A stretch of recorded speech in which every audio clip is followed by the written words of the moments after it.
Education's just one of the concerns with long-term illness in children, but one leukemia sufferer is now able to keep up to speed with schoolwork thanks to an unlikely study partner, a robot. Primetime's Ivor Bennett says more. Half Dalek, half R2-D2, this robot's hard to ignore. But to these school children, he's just one of the guys. Meet Stepan, at least his robotic representative. The real Stepan's at home, recovering from leukemia, and isn't well enough yet to go back to school. So the robot goes for him. Well, I use the keyboard to move the head, I use the arrow keys, and to move the torso and the body, I use the left side WASD. Of course, being there in person is better, but if you can't access going to school, it's a really useful little object. Stepan also controls the volume and camera focus. He can look at the blackboard, listen to the teacher, and answer questions like any other pupil. Yes, and people who live here are British. I'm with Stepan at home, where the teacher can keep an eye on us, because we're now being broadcast to the rest of the classroom on the robot. This end, this is the eyes of the robot, and we can see what's going on the screen over here. So we're in the lesson without actually being there. Stepan was diagnosed with leukemia almost 2 years ago. He's been using the robot since September, and according to his mother, the benefits aren't just educational.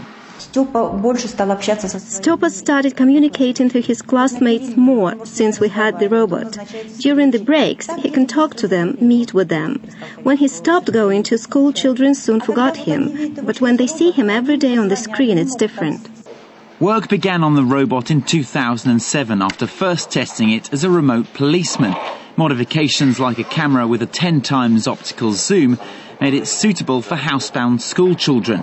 But couldn't a simple webcam do the job too? Webcams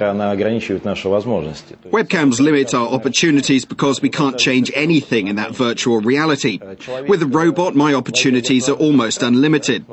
A person who can't only move the head but also the body experiences the phenomenon of telepresence. In this case, your personality is not on the screen but with the robot. The robots are being tried out in hospitals too, so doctors can check up on patients from home, and they're helping disabled people find jobs as remote shop assistants. What's more, soon they may no longer need us to control them. We're testing a model that'll be able to visualize faces and understand their art. For example, 5 people in front of it, so it can move its head from one to the next. If one of the people starts talking, the robot will detect him and turn its head to him. It'll also be able to find the charging base automatically. The technology may still be on a learning curve, but thanks to the robot, so is Stepan. And the hope is come next September, he'll be going to school in person. Ivor Bennett, Primetime Russia, RT.